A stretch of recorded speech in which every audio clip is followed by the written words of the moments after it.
Hello students, welcome back to your SST class. How are you all? I hope you all are doing very good in the pink of your health. So here we are. It's our chapter 12 in this class. So without wasting time, let's start our chapter. And the name of the chapter is The Age of Machines.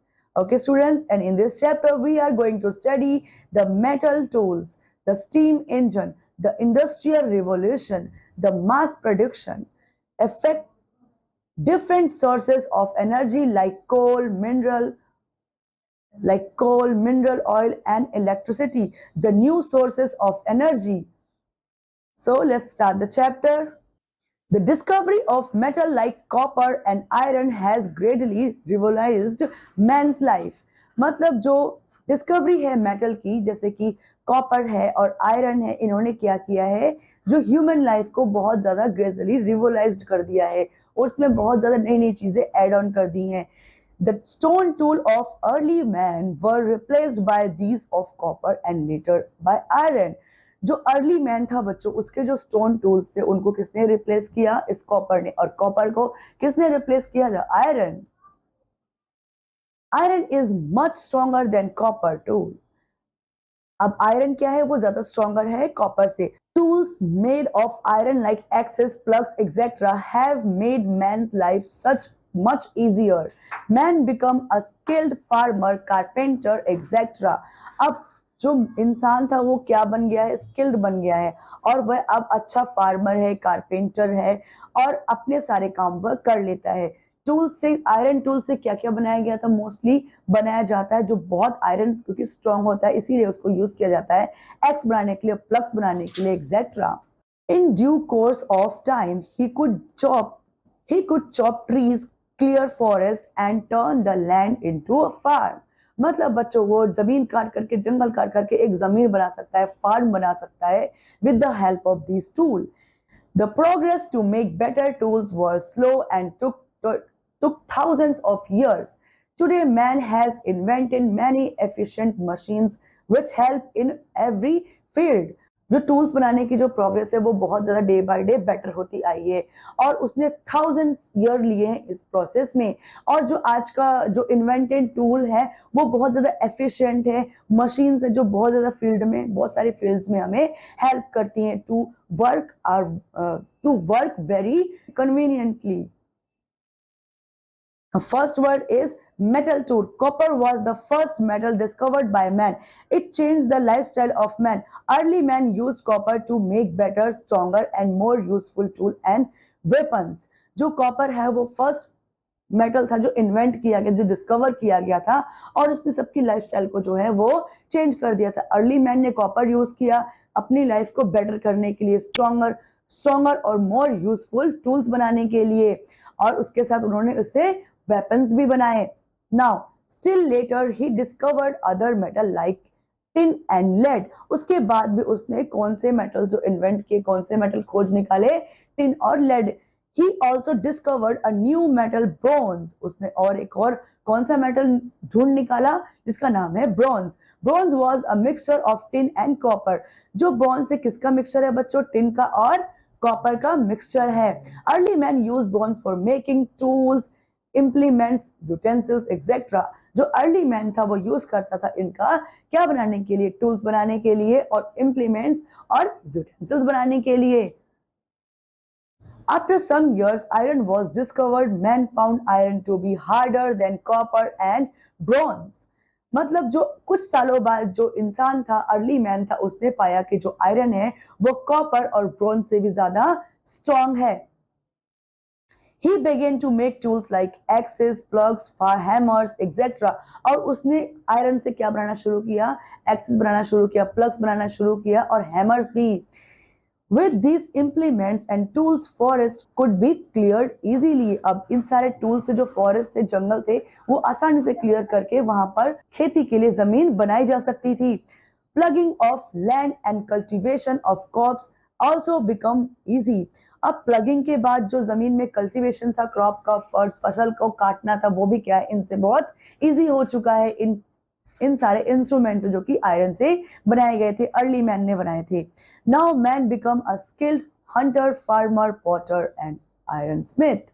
मतलब जो बच्चों अब जो early man है अब वो क्या बन गया, एक स्किल्ड मैन बन गया है, जिसे हंटिंग भी आती है, फार्मिंग भी आती है, पॉटर भी आती है और आयरन स्मिथ भी बन गया है वो।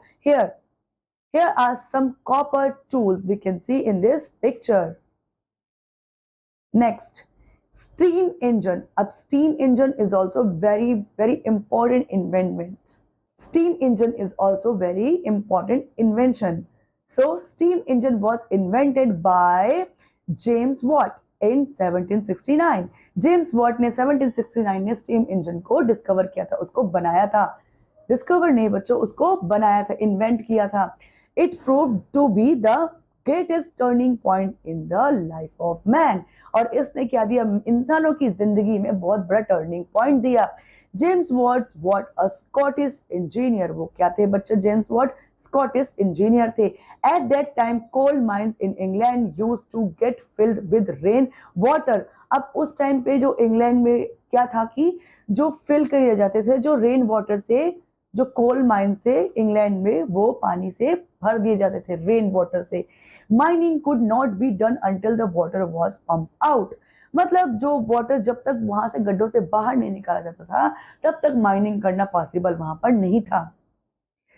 This required a power pump, powerful pump. और इसके लिए क्या चाहिए था बच्चों, एक पावरफुल पंप चाहिए था। The power of steam was already known but this power had to be controlled and harnessed in proper manner. मतलब जो पावर चाहिए थी लेकिन उस पावर को क्या करना था, कंट्रोल मैनर में यूज करना था, उसको कंट्रोल करके हैम्स्ड करना था एक प्रॉपर मैनर में। With the help of steam engine a pump could now be used.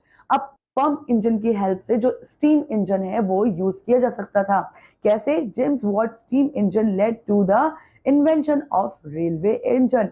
और इस स्टीम इंजन ने किसका इन्वेंशन कर दिया, रेलवे इंजन का इन्वेंशन हो गया बच्चों, जो कि जेम्स वॉट ने ही किया था। George Stephenson, a British engineer, invented the railway engine in 1814. He is known as the father of the railway. अब इसको क्या बोलते हैं बच्चों, फादर ऑफ रेलवे बोलते हैं, बिकॉज इन्होंने रेलवे इंजन का इन्वेंशन किया था। कब, 1814 में किया था। इनका नाम क्या था, जोसेफ स्टीफेंसन।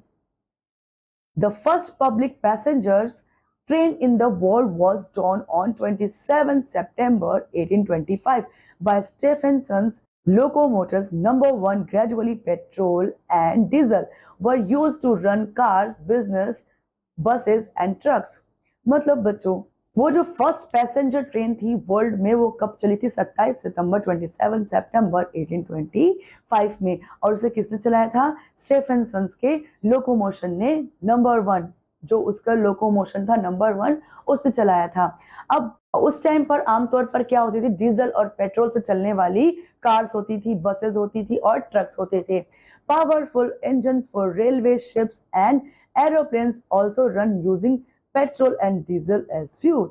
जो पावरफुल इंजन थे जो कहाँ लगते थे बच्चों, जो रेलवेज में, शिप्स में लगते थे, एरोप्लेन्स में लगते थे, वो भी किससे रन करते थे बच्चों, पेट्रोल और डीजल से एज अ फ्यूल।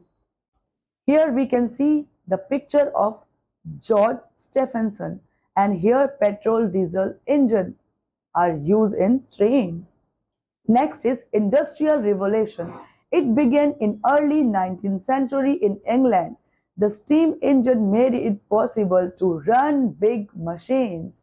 जो 19th सेंचुरी में इंग्लैंड में स्टीम इंजन चलना शुरू हो गया, उनका यूज होना शुरू हो गया और उसने पॉसिबल बना दिया है बड़ी मशीन को क्रिएट करने में और उनको बहुत स्पीड से भागने में, विदाउट यूजिंग पेट्रोल और diesel. Now the work of man and animal world was done by the machines. अब क्या है बच्चों, जो काम है बच्चों आदमियों का है और एनिमल्स का है, वो किसके थ्रू किया जाता है आजकल काम, वो मशीन्स के थ्रू हम करते हैं। Goods could be produced in large quantity now. Their quality was good and they were cheaper in price. जो उगाए गए खेतों में जो फसल उगाई गई थी बच्चों, वो लार्ज क्वांटिटी में उगाई गई थी और जो क्वालिटी थी बच्चों वो भी बहुत गुड थी और वो सस्ते भी थे दामों में all this led to the factory system, और ये सब कहाँ पहुंचे, फैक्ट्री सिस्टम में पहुंचे.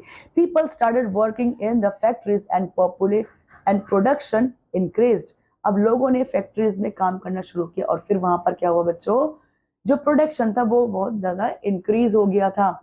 The change from handmade goods to machine made goods was a big revolution in the life of man.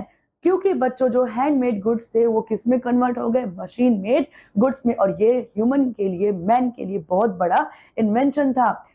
This was known as industrial revolution, और इसको क्या बोलते हैं, इंडस्ट्रियल रिवोल्यूशन बोलते हैं. ये है बच्चों अर्ली मैन की एक industry. This is the picture of early man's industry here. Now mass production. With the coming of machine age, the entire method of producing things underwent a great change. Earlier, all parts of an article were made by a handcraftsman, one by one, with all hands. But all this charged, we had the machine at its disposal. मतलब बच्चों जैसे जैसे time बदलता गया और inventions होते गए, entire method जो है प्रोड्यूसिंग का वो क्या हो गया, अंडरवेंट, मतलब चेंज में चला गया, और ग्रेट चेंज हुआ उसमें. पहले क्या था, जो सारे पार्ट थे, हर चीजें हाथ से बनाई जाती थी. अब क्या था, उनकी जगह पर बच्चों बहुत ज्यादा मात्रा में मशीनरी यूज की जाती थी. There is an interesting story about an iron smith. यहाँ पर बच्चों एक आयरन स्मिथ की बहुत ज्यादा इंटरेस्टिंग स्टोरी है. Who used to make rifles in his small workshop, जो क्या बनाता था, अपनी छोटी सी दुकान में राइफल्स बनाता था. One day he received an order of about 10,000 rifles to be supplied with in a given time. अब एक दिन क्या हुआ, उसको ऑर्डर मिला 10,000 राइफल्स बनाने का, एक लिमिटेड टाइम पीरियड के लिए, एक लिमिटेड टाइम में. People were surprised and were curious to know how he would make so many rifles in such a short time. सब लोग बहुत ज्यादा उत्सुक थे, क्यूरियस थे, और बहुत ज्यादा सरप्राइज थे कि इतने कम टाइम वो किस तरीके से जो है इतनी सारी राइफल्स का ऑर्डर पूरा कर पाएगा. He carefully prepared the design and model of a rifle. उसने केयरफुली डिजाइन किया और मॉडल बनाया उस एक राइफल का. Then he prepared the modules to make various parts. Different parts were made by other blacksmiths separately. जो अलग अलग पार्ट थे बच्चों, देखो कुछ मॉड्यूल्स थे जो उसने खुद बनाए और कुछ बच्चों अलग अलग पार्ट्स में डिवाइड कर दिए, और उन अलग अलग पार्ट्स को बच्चों और सारे जो अदर ब्लैकस्मिथ थे उन्होंने बनाए. On assembling these parts, the rifles were ready. All the rifles were exactly of the same size and quality. सारी राइफल्स क्या थी बच्चों, सेम साइज की थी और सेम क्वालिटी की थी. बिकॉज जब उनको सब अलग अलग पार्ट्स को जब रेडी करके एक साथ जोड़ा गया तो वो परफेक्ट साइज और परफेक्ट क्वालिटी की राइफल्स बनकर तैयार हो गई सेम टाइम में. This was a beginning of mass production. ये क्या था बच्चों, mass production का beginning था, starting था. Mass production means the system of using machines to make the same kind of things in a large number. Mass production क्या है बच्चों, सेम टाइम में, कम टाइम में, बहुत ज्यादा मात्रा में, सेम क्वालिटी, सेम क्वांटिटी की जो चीजें हैं वो एक साथ प्रोड्यूस करना ही mass production कहलाता है. Now, mass production led to the setting up of big factories where things could be produced in a large quantity profitably. मतलब जो मास प्रोडक्शन है वो कहाँ यूज होता है, प्रोडक्शन में, फैक्ट्रीज के प्रोडक्शन में, जहां पर कम समय में या कह दें हम लिमिटेड समय में बहुत भारी मात्रा में हमें प्रोडक्शन करना होता है. Machines and factories have brought about a such change in man's life that it had been called the industrial revolution. अब इन चीजों ने क्या किया है बच्चों, जो इन मशीन्स ने, फैक्ट्रीज में, इन दोनों ने मिलकर के जो मैन था, इंसान की लाइफ में बहुत बड़ा चेंज लेकर आए हैं, और इसी को क्या बोला गया है बच्चों, इंडस्ट्रियल रेवोल्यूशन बोला गया है. Next, source of energy. Food for the machine is the power that make the work. मतलब जो फूड है मशीन्स के लिए, पेट्रोल है, डीजल है, ईंधन है, फ्यूल, वो सब क्या है, उसका फूड है, और उसी से वो काम कर पाता है. This power is derived from coal, mineral oil, electricity and other sources. Collectively, all of them are called sources of energy. ये सब क्या है बच्चों? ये सब sources of energy है, जिनमें coal, mineral, oil और electricity and other sources आते हैं, जो क्या करते हैं, किसी भी मशीन को रन करने में हेल्प करते हैं. Next, coal. Now, coal was the first and most important fuel to be used in machines in a large scale. Coal is found deep under the earth surface. जो coal है वो बहुत ज़्यादा important है और बहुत पहले, सबसे पहले कोल का ही यूज किया गया था मशीन्स को रन करने के लिए लार्ज स्केल पर. और कोल कहाँ मिलता है? जमीन के अंदर गहराई में, अर्थ के भीतर मिलता है. ठीक है. It was made millions of years ago from the dead plants buried under the earth. अब ये किससे बनता है? जो मिलियन ईयर्स पहले जो जानवर हैं, एनिमल्स है और अदर सब्सटेंसेस हैं, वो दब गए हैं, बुरीड कर दिए गए हैं और फिर वो क्या बन जाते हैं? यही कोयला बन जाते हैं, यानी कोल बन जाते हैं. Initially coal deposit were found almost on earth surface. जो इनिशियली जो आमतौर पर जो कोल डिपॉजिट है वो कहाँ पाया जाता है? अर्थ सरफेस पर पाया जाता है. But due to their constant use the coal mines become deeper and deeper. क्योंकि इनका जो यूज है बच्चों फ्रिक्वेंटली बहुत ज्यादा रैपिडली हो रहा है और बहुत ज्यादा लार्ज क्वांटिटी में कोल यूज कर रहे हैं, इससे क्या हो रहा है? जो कोयले की खान है, कोयल माइंस है, वो बहुत ज्यादा डीपर एंड डीपर होती जा रही हैं. Here we can see the picture of a coal mine. It is so dark. However, people have now realized that such indiscriminate use of coal will exhaust in the reservoirs.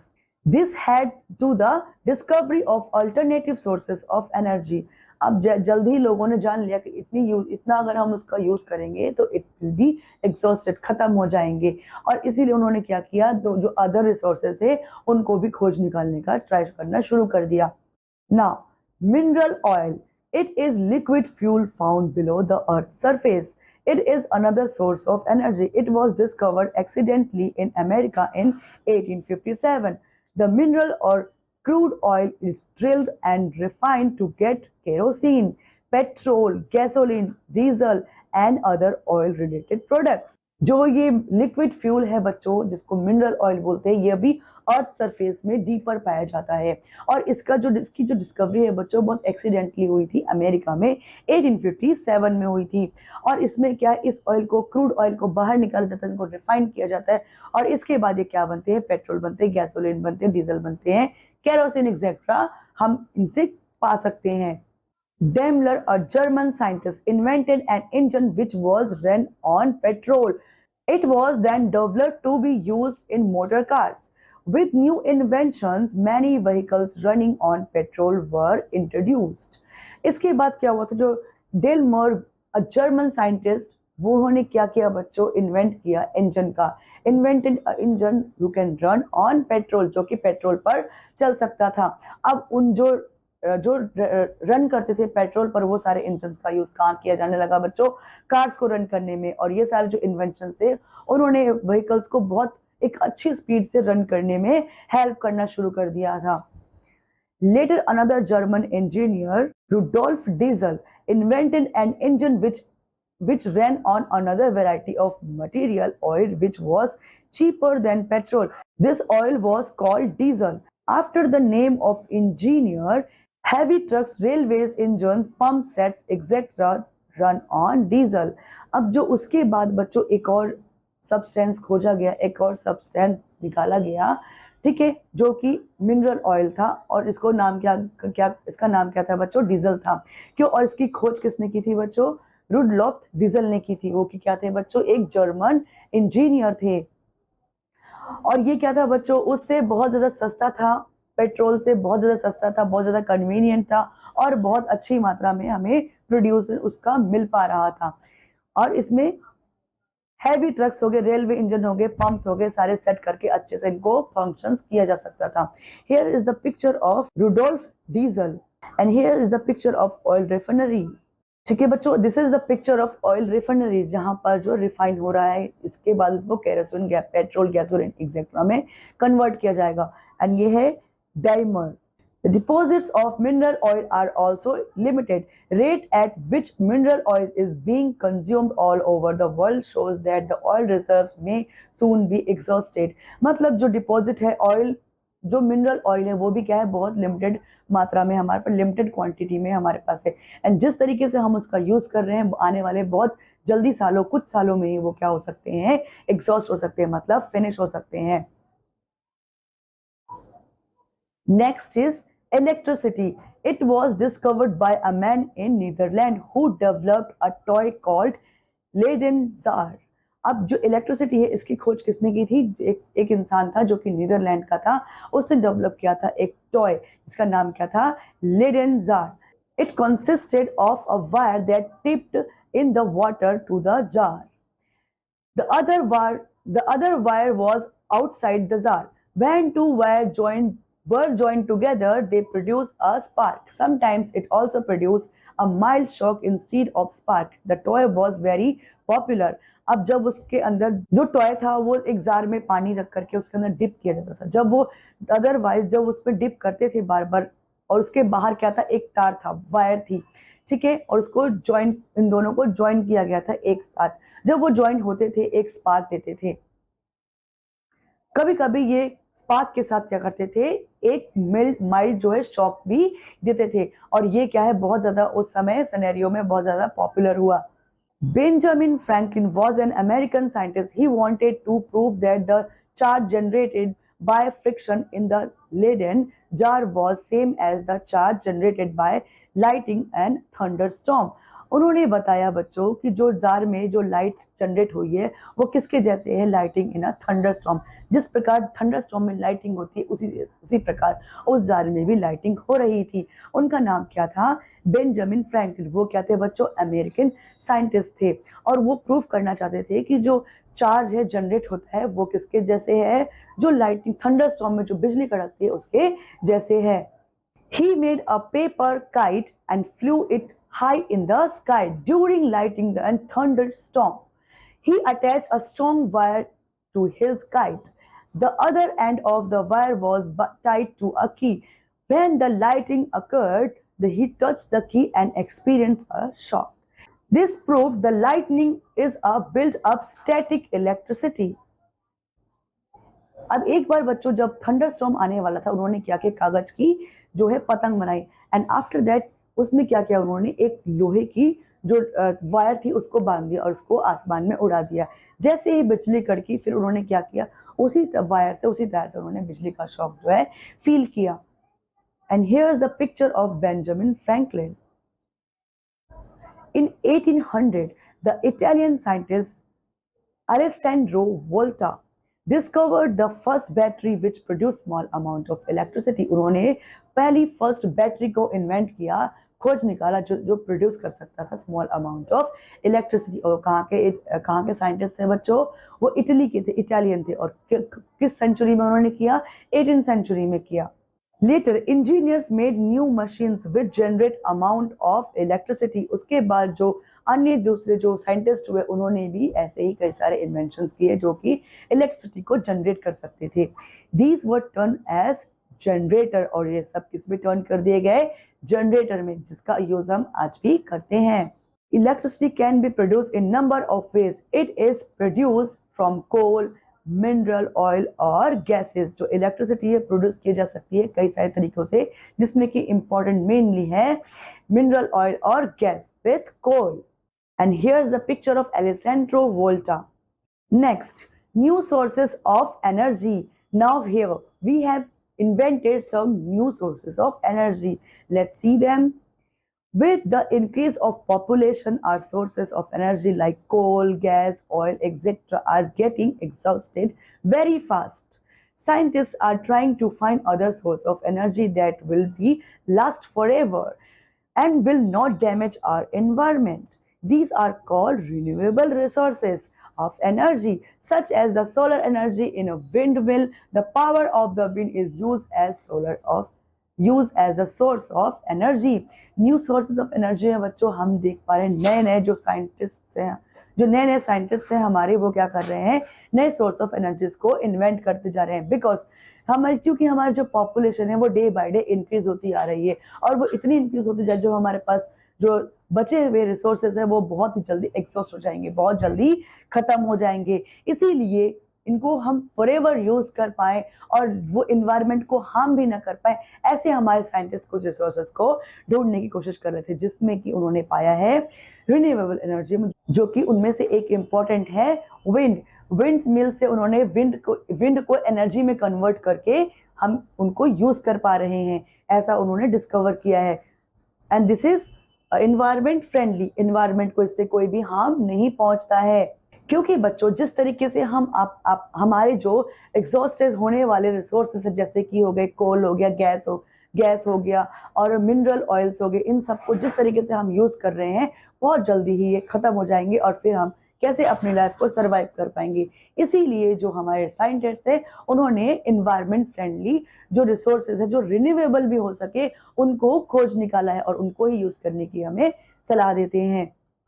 And उनमें से कुछ important energy है जो environment friendly है, उनमें से है solar energy, जो सन एनर्जी को ट्रैप करके एनर्जी बनाती है जिससे हम इलेक्ट्रिसिटी जला सकते हैं। विंड मिल्स, जिसमें कि हवा को एनर्जी बना करके यूज करते हैं प्रोड्यूस करने के लिए, मशीनरी चलाने के लिए, इलेक्ट्रिसिटी के लिए। ग्लोबल गैस प्लांट, जो ग्लोबल गैस प्लांट है ये भी एनर्जी को बहुत ज्यादा मात्रा में बनाने में हमारी हेल्प करता है। भाभा एटॉमिक रिसर्च सेंटर, जो भाभा एटॉमिक रिसर्च सेंटर है, इससे भी बच्चों बहुत ज्यादा मात्रा में एनर्जी जो है हम प्रोड्यूस कर पा रहे with the help of our scientist. This source of energy will never exhausted, और ये जो सोर्स ऑफ एनर्जी है जो हमने अभी अभी पढ़ा है बच्चों, ये सारे कभी भी एग्जॉस्टेड नहीं होंगे, मतलब खत्म नहीं होंगे। ये क्या है, रिन्यूएबल भी, इनको दोबारा यूज कर सकते हैं हम। They are also better because they do not pollute the atmosphere, क्योंकि एटमोस्फेयर को बिल्कुल पॉल्यूट नहीं करते, इसीलिए क्या है बच्चों, बहुत ज्यादा अच्छे भी हैं। In villages people use cow dung to generate energy, गांव में बच्चों क्या यूज करते हैं, गाय के गोबर, काउ डंग्स को यूज करते हैं गोबर गैस बना करके उससे एनर्जी कंज्यूम करने के लिए। Gobar gas plant are becoming popular in village to generate energy for lighting, cooking and other purpose. मतलब बच्चों जो गोबर गैस है उसके प्लांट जो है हर गांव में बहुत ज्यादा फेमस है और वो लोग इससे एनर्जी बनाते हैं गोबर गैस से और यूज करते हैं कुकिंग में, लाइटनिंग में और अदर एक्टिविटीज में। The atomic energy or nuclear energy is also being used to produce electricity and run machines. जो एटॉमिक एनर्जी है बच्चों वो भी बहुत अच्छी मात्रा में यूज की जा रही है, क्या रन करने के लिए, मशीन्स रन करने के लिए और इलेक्ट्रिसिटी प्रोड्यूस करने के लिए। So students, in this chapter till here only we have learned a lot about the energy and sources of energy, renewable, non-renewable. So in this class till here only, I'll see you in the next class. Till then, take care, study hard. Thank you.